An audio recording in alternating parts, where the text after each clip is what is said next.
Hello, welcome to SquishiVision, where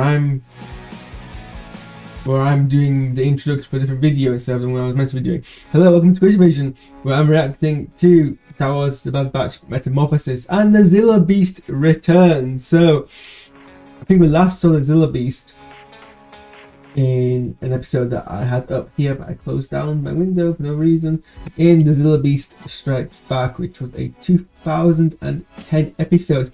The Zilla Beast finally makes its return after 13 years. God, this is very much the era of nostalgia, isn't it? Apparently people were like, is Zilla Beast going to appear in Star Wars Rebels? And I was running, he's like, I don't see we're ever going to bring this Zilla Beast back. Like, why would we do that? And it's happening now, so I guess he's like, well, now's the time. Or he's out of ideas, but it's probably that. Now's the time.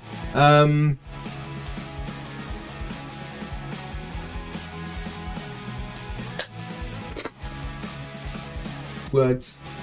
So yeah, this is actually one of the few good episodes of the Bad Batch that focus on the Bad Batch.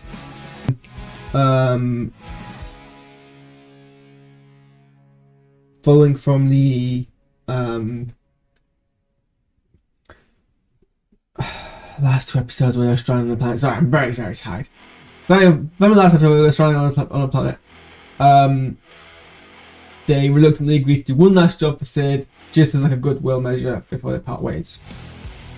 And Sid's found out about this ship that's being drifted into space, and so we go to investigate, and we get very like potent alien, like the film vibes here. You know, monsters like moving in the shadows. I mean, even like the juvenile Zilla Beast is clearly like paying a lot of homage to the Xenomorph from Aliens, and this episode's called Metamorphosis. So I think it's like pretty obviously like based on that. The spikes and the way the head's shaped. And like Tech is like, oh, it's a Zilla Beast. It was like a creature like the chorus. So I'm like, I remember that episode. I watched it like probably like under a decade ago, because I didn't watch most of the Clone Wars on release. I watched it like a bit later on. And I should be revising for my GCSEs or whatever. So yeah, that was like a really interesting callback, and like yeah, so all business shit, but like really interesting. Like there was like it was horror, but without being too scary. But like it pulled a lot of the kind of visual language of horror. Very tense music, jump scares. I don't understand why Tech blew up a hole in a ship to let the monster escape from. Like, you surely recognize this, that your responsibility to keep the monster contained. So obviously they have to go and kill the monster, and it's obviously so it grows and grows and it becomes more like the Zilla Beast that I remember from the Clone Wars episodes. And I was like, oh, I remember that thing. I remember that kind of monster shape. It's like, it's not. I wasn't particularly fond of the Zilla Beast duology. I didn't think it was really bad. It wasn't. I mean, it was obviously like a nice homage to like Godzilla, but nothing special. And so this callback shouldn't really hit me as hard as it did, but it was actually like I was actually like, yeah, this is kind of interesting.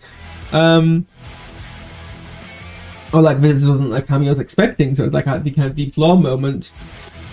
The Empire's still doing like weird cloning things, you know, under the orders of Emperor Palpatine. And I think the more we talk about Palpatine and clones, it's going to be harder to really pretend otherwise that these aren't leading towards, you know, a continuous backstory that all this time Palpatine was planning to clone himself and resurrect him. And I guess it's kind of retroactively explaining with somehow Palpatine survived line.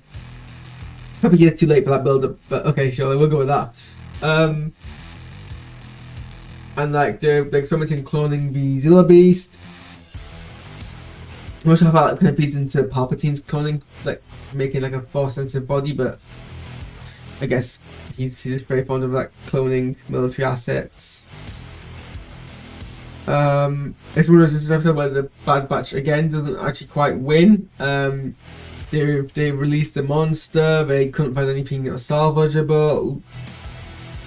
They had to abandon the fight. The Empire comes in and they capture the creature actually very effortlessly. They also like have to capture the entire town because the town's an entire witness to what they're doing. So that now all those townspeople are prisoners of the Empire. This Hemlock guy who's a scientist is now going to try and track down Omega, because Omega is the weak point of a Camino scientist who knows most about cloning. So that's like them back on the radar again. Empire officials and Bad Batch is alive, so most of the season has been the Bad Batch just doing their own thing without coming to conflict with the Empire much. And like, you know, they pretend that the Bad Batch is dead for like political reasons. So it'll be interesting to see how that kind of plays in. But yeah, I'm quite tired. It's almost midnight. And I'm gonna watch Mandalorian before I go to sleep. And I'm going to do something special. I'm going to react to Mandalorian in a crossover episode where I'm going to be playing Star Wars Bounty Hunter, the game I played when I was a wee kid. While I get my thoughts on the episode. So I'm going to quickly go jump over and get that. Well, I'm going to spend half an hour watching the episode, and then it's going to be a stream. So stay tuned to that, I guess. Okay, I'm going to peace out. Well, I like clonk out. Bye.